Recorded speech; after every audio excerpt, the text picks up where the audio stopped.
Hello and welcome two strings of life, जहाँ पे हम बायोलॉजी रिलेटेड टॉपिक्स को बहुत ही इजीली डिस्कस करते हैं। इस प्लेलिस्ट में हम लोग डिस्कस कर रहे हैं इंप्रूवमेंट इन फूड रिसोर्सेज के बारे में। और आज की इस वीडियो में we are going to see the topic intercropping. तो जैसे कि तुम लोगों ने लास्ट वीडियो में देखा होगा, हम लोगों ने मिक्स्ड क्रॉपिंग डिस्कस की थी। उसमें क्या होता था कि अलग अलग टाइप की क्रॉप्स को एक साथ मिक्स करके ग्रो किया जाता था on a single piece of land. तो इंटरक्रॉपिंग में भी एक तरह से मिक्स्ड क्रॉपिंग की प्रैक्टिस की जाती है। सिंगल पीस ऑफ लैंड पे एक से ज़्यादा टाइप की क्रॉप्स को ग्रो किया जाता है, लेकिन उसमें रैंडमली मिक्स कर दिया जाता था। इसमें एक पैटर्न की फॉर्म में क्रॉप्स को अलग अलग सेग्रीगेट करके ग्रो किया जाता है।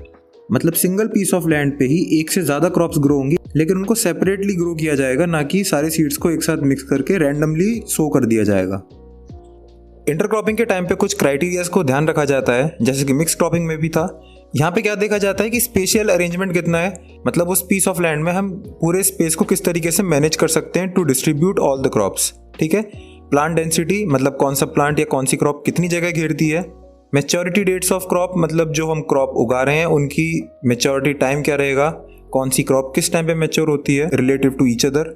एंड प्लांट आर्किटेक्चर, मतलब पौधा फिजिकली किस तरीके से ग्रो करता है, मतलब बेसिकली उसकी ग्रोइंग हैबिट कैसी है। तो इन सब चीज़ों को ध्यान रखते हुए दो बेसिक टाइप के अरेंजमेंट हैं इंटरक्रॉपिंग में। एक तो है रो इंटरक्रॉपिंग, सेकंड है स्ट्रिप इंटरक्रॉपिंग।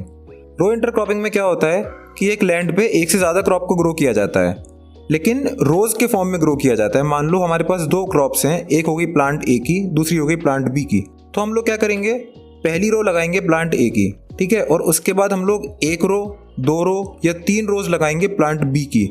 फिर हम दोबारा प्लांट ए की रो लगाएंगे, फिर हम दोबारा प्लांट बी की रोज लगाएंगे। जैसे मान लो हम 1:2 का रेशियो लेके चल रहे हैं, तो प्लांट ए की एक रो लगेगी, फिर उसके बाद प्लांट बी की दो रोज लगेंगी, फिर दोबारा प्लांट ए की एक रो लगेगी और प्लांट बी की दो रोज लगेंगी। इस तरीके से रो इंटरक्रॉपिंग को फॉलो किया जाता है। स्ट्राइप इंटरक्रॉपिंग में क्या होता है, सिंगल पीस ऑफ लैंड में एक से ज़्यादा क्रॉप्स ग्रो तो की जाएंगी, लेकिन रोज के फॉर्म में नहीं होगा। उसमें क्या हो रहा था, सारी क्रॉप अभी भी पास पास थी। इसमें क्या होगा, लैंड को आप अलग अलग स्ट्रैप्स में डिवाइड कर दोगे और एक पार्ट डेडिकेट कर दोगे एक क्रॉप को और दूसरा पार्ट बाकी अलग क्रॉप्स को, और दोनों क्रॉप्स के बीच में इतना गैप रखा जाएगा कि आप उसमें मशीन लेके जा सको और दोनों क्रॉप को अलग अलग तरीके से केटर कर सको, या फिर बेसिकली उनको मैनेज कर सको, उनका ध्यान रख सको।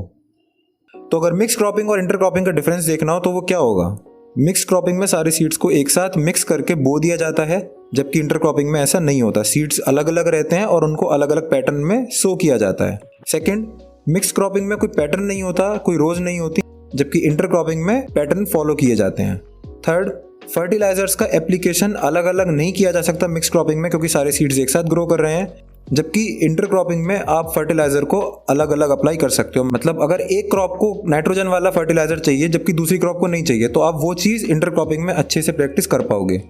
ऐसा ही पेस्टिसाइड के साथ भी है। नंबर 4, मिक्स क्रॉपिंग में स्पेसिफिक पेस्टिसाइड या फिर इंसेक्टिसाइड को स्प्रे करना काफ़ी मुश्किल होता है, जबकि इंटरक्रॉपिंग में ये काम ईजिली अचीव किया जा सकता है। नेक्स्ट, मिक्स्ड क्रॉपिंग में सेपरेटली दोनों क्रॉप्स को या फिर तीनों क्रॉप्स को अलग अलग हार्वेस्ट और थ्रेशिंग कर पाना बहुत मुश्किल होता है, जबकि इंटरक्रॉपिंग में ये चीज़ आसानी से हो सकती है। फिर अगला पॉइंट, मिक्स्ड क्रॉपिंग में कई बार जो भी प्रोड्यूस बनता है उसको हार्वेस्ट करने के बाद अलग अलग कर पाना मुश्किल होता है और उसको आपको एज इट इज मार्केट करना पड़ता है, मतलब मिक्स्ड फॉर्म में। जबकि इंटरक्रॉपिंग में आपने जितनी भी क्रॉप्स बोई हैं उनको आप अलग अलग हार्वेस्ट कर सकते हो और फिर अलग अलग मार्केट में सेल भी कर सकते हो। और last but not the least, mixed cropping का मेन टारगेट होता है कि क्रॉप फेलियर के रिस्क को मिनिमाइज करना, मतलब क्रॉप फेलियर का रिस्क ना हो, इस चीज़ का ध्यान रखना। ये मिक्स्ड क्रॉपिंग का मेन इनिशिएटिव या फिर टारगेट होता है।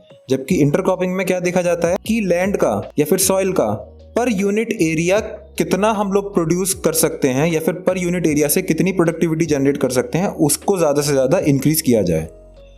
सो this was everything you need to know about intercropping. I hope आप लोगों को ये वीडियो अच्छे से समझ में आई हो। अगर किसी का कोई भी डाउट हो तो वो मुझसे पूछ सकता है। आप लोग मेरे को इंस्टाग्राम पे फॉलो कर सकते हो जाके। मिलता हूँ मैं आप लोग को अपनी नेक्स्ट वीडियो में, जहाँ पे हम लोग क्रॉप रोटेशन को डिस्कस करेंगे। So see you in the next one. Till then take care, keep learning and bye bye.